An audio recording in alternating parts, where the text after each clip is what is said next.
بسم اللہ الرحمن الرحیم۔ صحیح بخاری حدیث نمبر 26۔ حضرت ابو ہریرہ رضی اللہ عنہ نے رسول اللہ صلی اللہ علیہ وسلم سے دریافت کیا گیا کہ کون سا عمل سب سے افضل ہے؟ آپ صلی اللہ علیہ وسلم نے فرمایا، اللہ اور اس کے رسول پر ایمان لانا۔ کہا گیا، اس کے بعد کون سا؟ آپ صلی اللہ علیہ وسلم نے فرمایا کہ اللہ کی راہ میں جہاد کرنا۔ کہا گیا، پھر کیا ہے؟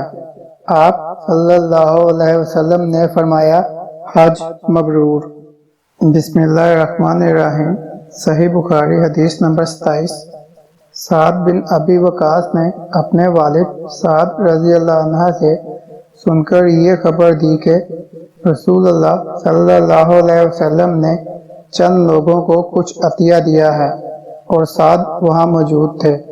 وہ کہتے ہیں کہ رسول اللہ صلی اللہ علیہ وسلم نے ان میں سے ایک شخص کو کچھ نہ دیا، حالانکہ وہ ان میں مجھے سب سے زیادہ پسند تھا۔ میں نے کہا، حضور آپ نے فلاں کو کچھ نہ دیا، حالانکہ میں اسے مومن گمان کرتا ہوں۔ آپ صلی اللہ علیہ وسلم نے فرمایا، مومن یا مسلمان؟ میں تھوڑی دیر چپ رہ کر پھر پہلی بات دہرانے لگا۔ حضور صلی اللہ علیہ وسلم نے پھر دوبارہ وہی جواب دیا۔ پھر آپ صلی اللہ علیہ وسلم نے فرمایا کہ اے سعد، باوجود یہ کہ ایک شخص مجھے زیادہ عزیز ہے، پھر بھی میں اسے نظر انداز کر کے آج کسی اور دوسرے کو اس خوف کی وجہ سے یہ مال دے دیتا ہوں کہ وہ اپنی کمزوری کی وجہ سے اسلام سے پھر جائے اور اللہ اسے آگ میں اوندھا ڈال دے۔ بسم اللہ الرحمن الرحیم۔ صحیح بخاری حدیث نمبر 28۔ عبداللہ بن عمر رضی اللہ عنہ سے کہ ایک آدمی نے رسول اللہ صلی اللہ علیہ وسلم سے پوچھا، کون سا اسلام بہتر ہے؟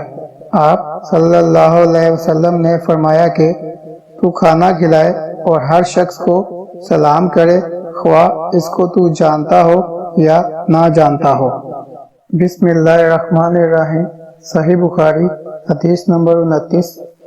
حضرت عبداللہ ابن عباس رضی اللہ عنہ سے نقل کرتے ہیں کہ حضرت صلی اللہ علیہ وسلم نے فرمایا، مجھے دوزخ دکھائی گئی تو اس میں زیادہ تر عورتیں تھیں جو کفر کرتی ہیں۔ کہا گیا، حضور کیا وہ اللہ کے ساتھ کفر کرتی ہیں؟ آپ صلی اللہ علیہ وسلم نے فرمایا کہ خاوند کی ناشکری کرتی ہیں اور احسان کی ناشکری کرتی ہیں۔ اگر تم عمر بھر ان میں سے کسی کے ساتھ احسان کرتے رہو، پھر تمہاری طرف سے کبھی کوئی ان کے خیال میں ناگواری کی بات ہو جائے تو فوراً کہہ اٹھیں گی کہ میں نے کبھی بھی تجھ سے کوئی بھلائی نہیں دیکھی۔ بسم اللہ الرحمن الرحیم۔